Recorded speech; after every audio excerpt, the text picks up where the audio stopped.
Hello again, everyone. Todd Michael Putnam here. Welcome to another edition of D&D Creative Table Designs.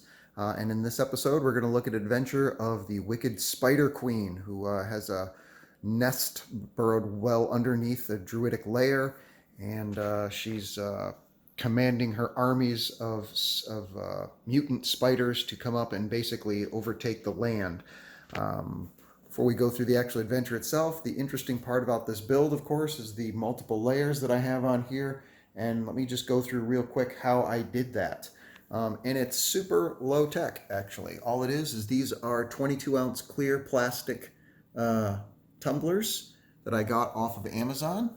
So I have 4 each under each layer, and then just put them up on the next layer on top of each other. And then between it is clear plexiglass. Just clear 24 by 24 clear plexiglass sheets that I lay on top of it.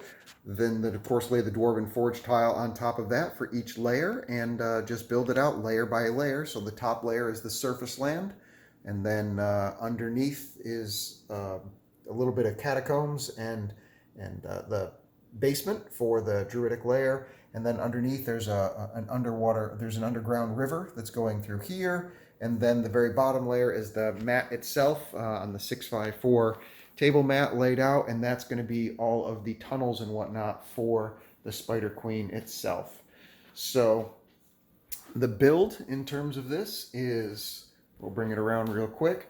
This here is their Dwarven Forge Woodland set. It's out of print now. You can get it on eBay. It's a little pricey, and it is ceramic. So it's, or not ceramic, excuse me, but it's, whatever it's made out of, it's fragile. It's not the original, it's not the good Dwarven Forge stuff that's out there now. This is before they invented Dwarvenite. So it's a little bit more fragile. And it also, to be honest with you, I love it, but it does not really space together well. It's the top edges kind of stick out a little bit.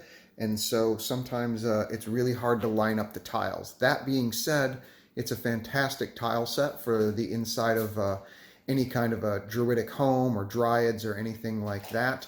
So it works out great for that.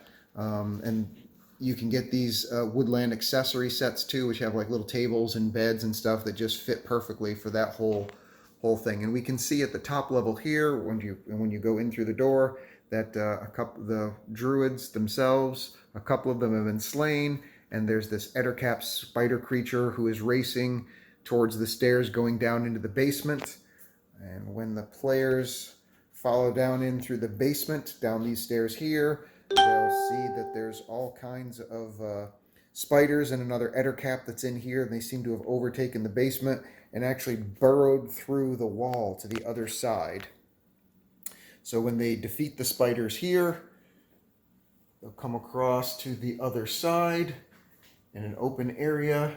You can have more encounters here if you want, but the main thing is there's a hole leading down, and you go down into that burrow hole. And in this case, I just put a set of stairs underneath here in order to show where the burrowing comes down from. And it leads to yet another deeper cavern on the third level down that has a river running through it. It's like a catacomb type experience.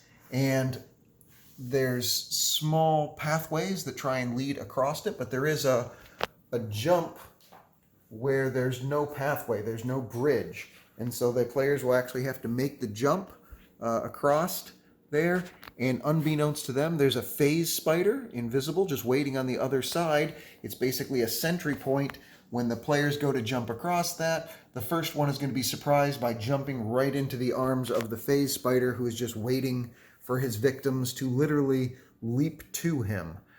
So that's kind of like a surprise attack type thing that the players not be seeing. The first one to jump across will be attacked. And then, of course, because the water's deep and running fast, they can only single file against the spider at the level that they're at.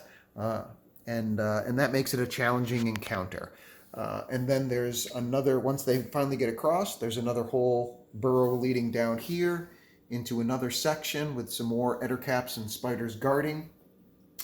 And then after they go through all that, they're basically on the lowest level, which is where the Spider Queen's lair is, and all the burrowing. And there's several smaller catacomb sections that open up in here with various spiders and webs and stuff.